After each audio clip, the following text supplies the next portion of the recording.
Hello and welcome to another Organization Behavior podcast. Today we need to talk about conflict. I don't think conflict is well understood in management, in that we talk about it, but we vaguely define it. Conflict comes from the Latin conflictus, which means to strike together. Hence we get this idea of opposition, that we're going to have incompatible behavior, antagonistic interactions. Basically, we're going to have people opposed to each other. But remember that organizations seek multiple goals. Part of the idea behind organization is having a whole bunch of people working together. Unless those people are actual clones of each other, they're going to have goals that get into conflict, that disagree with each other. And once you have that, you have organization conflict. Critical elements that we have here, there's an interdependence amongst the people involved. If we were all working alone on what we need to do, there would be no need for conflict because you wouldn't need other people to accomplish the task. So we're going to have disagreements, debates, disputes, and just preventing somebody from reaching their own goals. All these are ideas of conflict. Some things we need to understand up front. Conflict is not always bad for an organization. We do not need to reduce all conflict. Conflict rises, conflict falls. It goes throughout the ebbs and flows of the organization. So it's an inevitable part of organizational life. And just think of Darwinian evolution. If it wasn't for conflict, these 6 million years of our ancestors would not have been able to evolve, because it's only through interaction with the environment that we developed new skills, new abilities. And that conflict management can therefore include increasing as well as decreasing conflict. So we'll get to that in a moment. First of all, we can separate conflict into two different categories. Functional conflict, that is conflict that is helpful in getting our tasks done, and dysfunctional conflict, which of course is the opposite, which is conflict that prevents us from accomplishing our task. There's some ideas behind organizations. There was a human relations view of conflict, goes back to the 40s up to the 70s, that conflict was natural, inevitable outcome of the group. What we're looking at now, though, is what we call an interactionist view of conflict. The belief that conflict is not only a positive, but it's absolutely necessary for a group to perform effectively. To use one of my overused adages, the only boat that doesn't make waves is one that's still tied to the dock. So the only way that you can have a lack of conflict is if you're not accomplishing anything. Your authors want to talk about things like latent conflict, manifest conflict, because a lot of the research comes out of psychology, as you might guess. Then there's the aftermath of conflict. What do we do after the conflict has occurred? What repairs, if you will, do we have to make to the organization and to the relationships involved? So there's perceived conflict and felt conflict as well. What happens is over time, these conflicts, will link together through connection of the aftermath of the previous conflict. I do remember sitting in a strategy session once upon a time when two of the older gentlemen in the room, went into what appeared to me immediately to be a long-standing argument, and I turned to the person sitting next to me and said, "How long have they been having this argument?" And they said, "Well, about 18 years. That sometimes people will hold on to a grudge until it dies of old age. And those types of conflicts, what we would call personality conflicts, are really not what we're talking about here, although managing those types of conflict is important as well. We need to be aware that there are conflict frames and orientations. Remember from talking about individuals' perceptions, that people have a perceptual set, the way they view the world, that bring to a conflict episode that act as these filters. They remove some information and add in others. Those previous conflicts we've had with that person, our history, our own perception of the world, whether or not we're an optimist or pessimist, all this plays in to our perceptual frame when it comes to periods of conflict. We go, "Oh, wow, I really like getting into these arguments," or, "Oh, geez, here we go again. Why can't anything ever be easy?" which brings in that emotional intellectual process. That sometimes we need to be able to separate the work from the person. We'll find this, also has a cultural component, which we're not going to talk about today. But if we disagree about ideas, it need not necessarily disagree about personalities and therefore bring in emotions. So we got some orientations here. We can cooperate. We can win.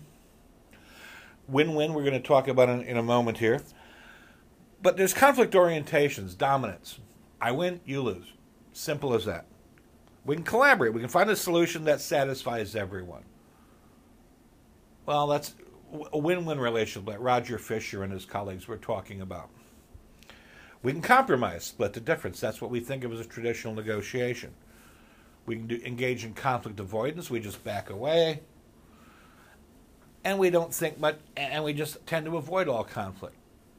There are people that will really go out of their way to avoid conflict, and then there are, of course, those who go out of their way to seek conflict.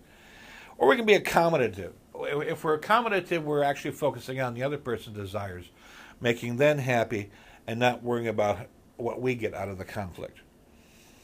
So what we're trying to do is maintain conflict at functional levels. Because if we eliminate it, there's nothing important happening. Think about it this way. If we have important ideas that we're going to discuss, if we have issues that are important to us and the organization, if we consider them important, we're going to want to be able to argue about them if we need to. That we're going to have a strong point of view on these things. If you have that, conflict is inevitable. And in that case, it's a symptom of a well-functioning team. That if your team is focused on the issues, you're focused on accomplishing the task at hand, and it's important to you, there's going to be a certain amount of conflict. And that conflict is generative in that it creates ideas, it creates innovation, it creates room to compromise because the issue itself is important enough that we're willing to do that. We can have dysfunctionally high conflict. We got low trust, information distortion, tension, antagonism. Remember this idea of groupthink we talked about. That if the organization or if the group itself is not functioning well, they're spending all of their time fighting. My own personal experiences, I find that when there's a lack of strong leadership, a lack of clear direction, that those types of internecine conflicts will take over. That people lose their focus on the task at hand, and the petty squabbling takes over. And then there can be dysfunctionally low conflict. We deny differences. That's the groupthink stuff. We go, oh, well, it's really just not much of a difference here. Let's pretend that it's not going on. But then we will repress controversial information, and at times we'll prohibit disagreements. Everybody needs to be on the same board about this. But that's generally not very healthy. So, how do we resolve conflict? Well, we don't necessarily need to make it go away, but we need to manage it. Conflict management is a much better idea than conflict reduction. There are lose-lose methods. We create a situation where everybody loses. Some people might think that's a good idea. Generally, though, everybody's going to resent the deal after it's made then. This is what we'd call in economics as a negative sum game. There's a lot of really interesting research on this kind of thing in economics in the area called game theory. And what we call a negative sum game is that we all lose. We can have win-lose. A win-lose is a zero-sum game. It's dividing up the pie. Remember when you were, a kid, and your little sister, and you had to have the absolutely same slice of pie. Mom might have actually had to drag out a ruler to make the two of you happy. Dividing up the pie is compromise. We're trying to find out ways that we each get what we need. and or we each get an exactly same piece of the pie, and we can't ever change that.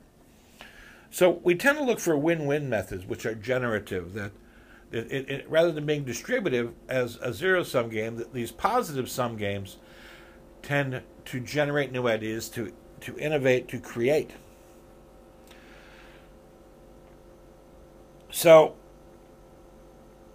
one of the ways we go about this is through negotiation. And negotiation traditionally was just bargaining. We sit down, we haggle. I love that word, haggle. I'll offer $50, you're going to offer 25, 35, 45. Somewheres we'll meet, and we'll both walk away thinking that we got a good deal. That's honestly not a bad outcome in some situations, that idea of bargaining. But again, that's distributive bargaining. We assume that there's some value attached here, and we're just going to each take part of that. What we're looking for more is integrated bargaining, as I said, Fisher and his colleagues in Getting to Yes, which is still seen as one of the Bibles of negotiation. That what we're trying to do here is create a larger pie so that everybody wins. We're going to engage in distributive bargaining, that is, dividing up the pie, where we're focusing on our positions, that we're not going to share much information. The duration of the relationship here is short term. This is going into the used car dealer. He's only expecting to see you once. But Toyota figured this out back in the 70s, that if they could sell you a new car every 3 years for the rest of your life, you were worth at that time about $250,000 to Toyota. Whereas, the big three automakers were trying to sell you a car. The difference, as they say, is startling. That when you develop these long-term relationships, you really want to make sure that everybody's winning in these bargaining situations. One of the keys, when it comes to negotiation, is a BATNA. Pay attention. That's a word that will come back to haunt you in my negotiation class. The best alternative to a negotiated agreement. Basically, this is your walk-away point. At what point do we say, I don't need this negotiation, I don't need this strife in my life, I'm out of here? And that's generally when the outcome of the negotiation is going to be less than your BATNA. Well, I think that's all I have for you today on the topic of conflict. Hopefully, you're feeling in a very negotiating and a very accommodative mood. And have yourselves a good day. Bye-bye.